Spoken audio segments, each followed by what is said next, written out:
Hello guys, ఎలాగున్నారు? మన harvest festival అనుకొని ఇక్కడ చూడండి, అందరు పొలానికి వచ్చేసి హార్వెస్ట్ చేసుకోరనమాట ఉదయాన్న. ఫస్ట్ అయితే పూజ చేసి ఉదయాన్న 4 గంటలకి పరవన్నం చేసి దేవుడికి పెడతారు. మా అమ్మమ్మ వాళ్ళు మీకు తెలుసు కాబట్టి అందరూ ఉదయాన్నే లెగిసిపోయారు. ముగ్గులు రాత్రి వేసుకున్నారు. మళ్ళీ రీచువల్ ఏదో కర్రీ చేయమని చెప్పారు కదండి, అది కూడా చేసుకున్నారు. ముందు వీడియోలో మీకు చెప్పాను. ఇదిగోండి, ఇవంతా మా పొలమే. ఫస్ట్ దీన్ని రూట్ వరకు కట్ చేస్తారనమాట. దాని తర్వాత వినోయింగ్ అనే ప్రాసెస్ చేస్తారు. ట్రెషింగ్ అనే ప్రాసెస్ చేసి బస్తాలకు ఎక్కిస్తారనమాట.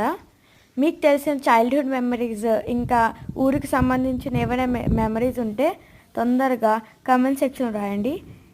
ఈ వీడియో కనుక నచ్చితే లైక్, షేర్, సబ్స్క్రైబ్.